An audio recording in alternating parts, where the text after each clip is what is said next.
क्या आजम खान करेंगे अखिलेश यादव से बगावत? क्या आप थाम सकते हैं चंद्रशेखर आजाद का दामन या फिर जाएंगे ओवैसी के साथ? जी हाँ, नमस्कार। नेक्स्ट 9 न्यूज पर आपका बहुत बहुत स्वागत है और हमारे इस खास प्रोग्राम में आज हम चर्चा करने जा रहे हैं आजम खान के बारे में, अब्दुल्ला आजम के बारे में, अखिलेश यादव के बारे में, चंद्रशेखर आजाद के बारे में और उत्तर प्रदेश की सियासत के बारे में।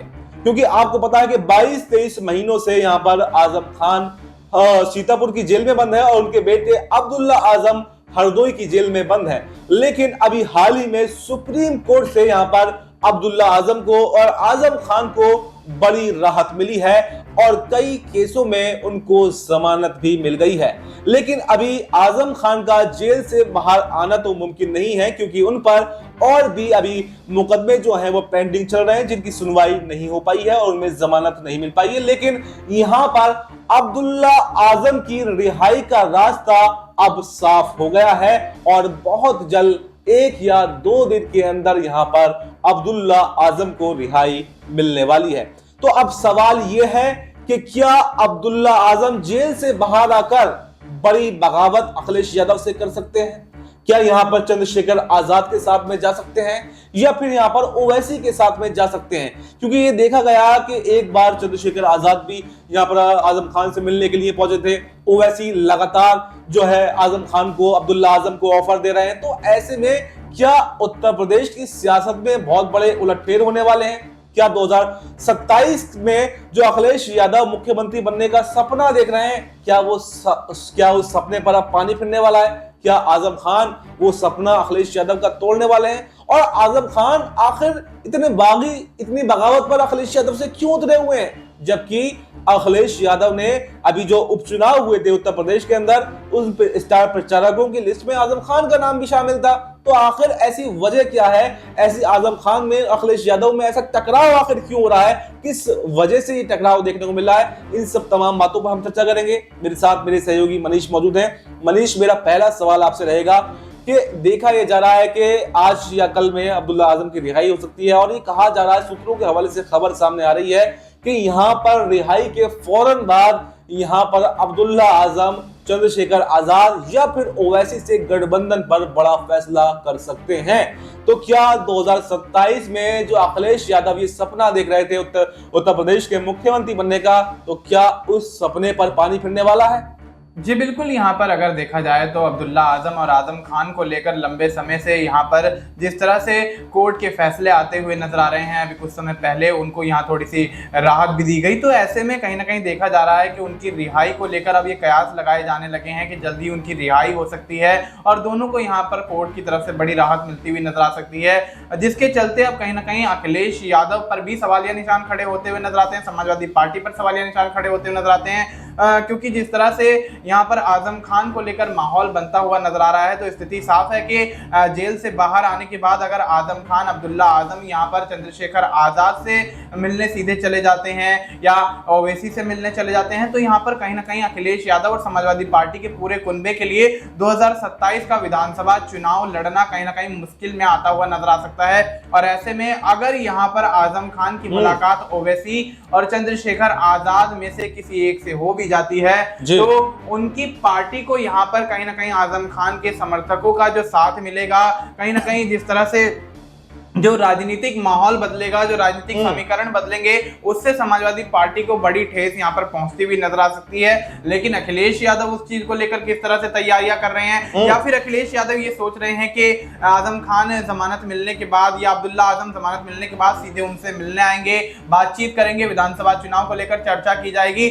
लेकिन कहीं ना कहीं जो स्थिति अभी दिख रही है उसके आधार पर यही कहा जा सकता है कि अब्दुल्ला आजम या आजम खान अगर रिहा होते हैं तो यहाँ पर चंद्रशेखर आजाद और ओवैसी से मुलाकात करते हुए नजर आ सकते हैं, जिसके चलते कहीं ना कहीं मुस्लिम वोट बैंक को भी काफी ज्यादा प्रभावित यहाँ पर करते हुए नजर आएंगे। और अगर ओवैसी के साथ जाते हैं तो साफ तौर पर स्थिति ये कहती है कि कहीं ना कहीं मुस्लिम वोट बैंक जो है वो समाजवादी पार्टी के कुनबे से छिनता हुआ नजर आ सकता है। और 2027 के विधानसभा चुनाव में अखिलेश यादव जिस तरह से सरकार बनाने का और मुख्यमंत्री बनने का सपना लिए बैठे हैं, वो सपना कहीं ना कहीं चकनाचूर होता हुआ नजर आएगा।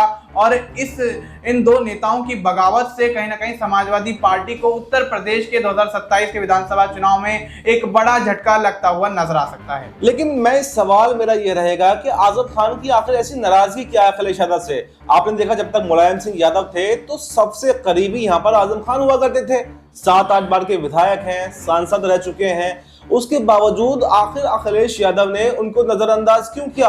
आखिर ये जो दूरियां हैं वो क्यों बढ़ी? जब 2012 से लेकर 2017 तक उत्तर प्रदेश के अंदर समाजवादी पार्टी की सरकार थी तो यहाँ पर मिनी सीएम जो है वो आजम खान को कहा जाता था, लेकिन उसके बावजूद ये दूरियां आखिर कैसे बढ़ी और ये दूरियां नजदीकियों में आखिर कैसे तब्दील हो सकती हैं? कौन से ऐसे फैक्टर्स हैं जो इन दोनों नेताओं को मिलवा सकते हैं? जी बिल्कुल, यहाँ पर अगर दूरियों की बात की जाए तो जिस तरह से आपने कहा कि आजम खान को अखिलेश यादव की सरकार के दौरान उनके बाद मुख्यमंत्री के तौर पर देखा जाता तो स्थिति साफ है कि अखिलेश यादव कहीं ना कहीं इस स्थिति को भांप चुके हैं कि 2027 के विधानसभा चुनाव से पहले अगर आजम खान और अब्दुल्ला आजम की रिहाई हो जाती है तो दोनों ही कहीं ना कहीं मुख्यमंत्री और उप मुख्यमंत्री पद के लिए दावा ठोक सकते हैं, और ऐसे में अखिलेश यादव का जो सीएम बनने का सपना है वो कहीं ना कहीं टूटता बिखरता नजर आएगा, जिसके चलते कहीं ना कहीं समाजवादी पार्टी को बड़ा झटका लगता हुआ भी नजर आ सकता है। पार्टी दो खेमों में बढ़ती हुई नजर आ सकती है, और यह भी हो सकता है कि पार्टी के अगर दो खेमे हो जाते हैं, एक आजम खान की तरफ और एक अखिलेश यादव की तरफ, तो आजम खान वाला खेमा अगर यहां पर अपने आप को मजबूत नहीं पाएगा तो चंद्रशेखर आजाद या ओवैसी से मिलकर गठबंधन करके यहां पर सरकार बनाने के लिए दावा ठोकता हुआ नजर आ सकता है और चुनाव में कोई बड़ा फेरबदल करता हुआ नजर आ सकता है। और अब अखिलेश यादव ने देख लिया कि वो सांसद बने और उत्तर प्रदेश के जब लोकसभा चुनाव हुए थे तो उत्तर प्रदेश के अंदर समाजवादी पार्टी को जो 37 सीटों पर जीत मिली, तो अखिलेश यादव का कॉन्फिडेंस लेवल कहीं ना कहीं वहीं से बढ़ता हुआ नजर आ रहा है। और लेकिन उसके बाद में मैं थोड़ा सा जिक्र करना चाहूंगा एक कुंडलकी की सीट का। उसके बाद में उपचुनाव हुए और कुंडलकी की सीट में जहां जो मुस्लिम बहुल इलाका है, मुस्लिम बहुल इलाका होने के बावजूद वहां पर आजम खान का प्रभाव भी माना जाता है, वहां पर बीजेपी जीत जाती है। तो क्या अंदर खाने समाजवादी पार्टी का विरोध कर आजम खान ने वहां पर बीजेपी को समर्थन कर दिया था? आखिर कैसे यहां पर जो है मुस्लिम बहुल इलाके में बीजेपी सीट जीत गई? तो क्या कई जगहों पर बीजेपी का समर्थन भी चुप रहकर यहां पर आजम खान कर सकते हैं?